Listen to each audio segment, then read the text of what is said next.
ট্যাংরা মাছ রান্না করবো। দেখো ট্যাংরা মাছ কেটে ধুয়ে নিয়ে এসেছি। এটা হলো সমুদ্রের ট্যাংরা, তেলে দিয়ে দেবো।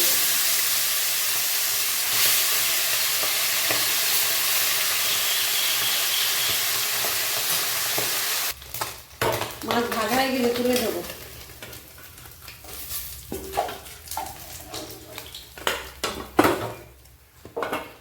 বাকি মাছটা দিয়ে দেবো।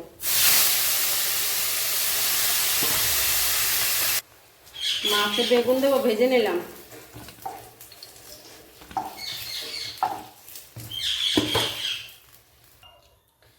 জিরে ফোড়ন দিয়ে দেবো আমার তেলের ভিতরে। একটা তেজপাতা দিয়ে দেবো। এবার আলুটা দিয়ে দেবো।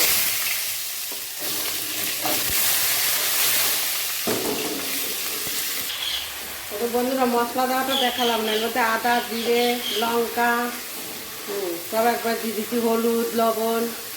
কষাটা হয়ে গেছে, এবার জল দিয়ে দেবো।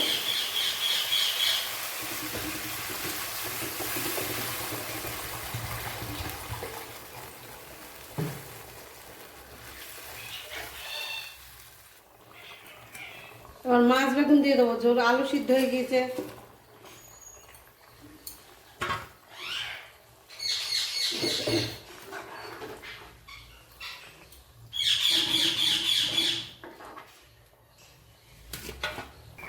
হয়ে গেছে, এবার নামিয়ে নেবো। এরকম বন্ধুরা হয়ে গেছে আমার ট্যাংরা মাছ বেগুন দিয়ে আলু দিয়ে ঝোল।